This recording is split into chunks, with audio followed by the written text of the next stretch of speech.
Let's talk about stage presence for just a couple minutes.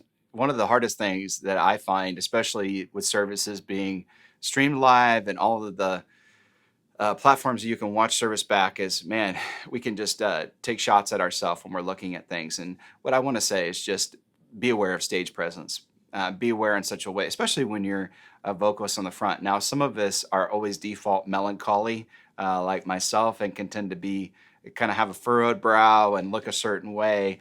And really, the goal of this is stage presence. If I'm singing a song that's joyful, my face should reflect that it's joyful. If I'm singing a song that's contemplative, then maybe not. I don't want to make people, I don't want to freak people out.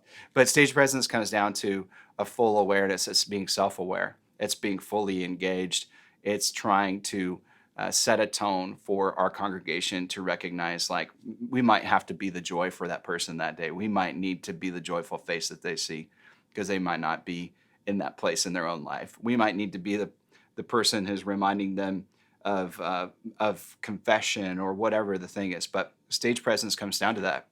It's being squared up. It's having our shoulders back. It's having our head back and knowing it's making eye contact with people. It's not having our eyes closed the whole time and making it weird.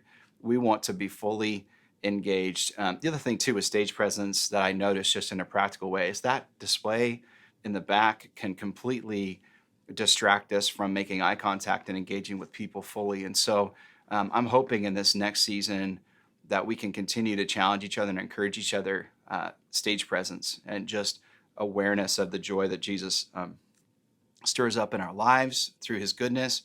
And we can also spur people on.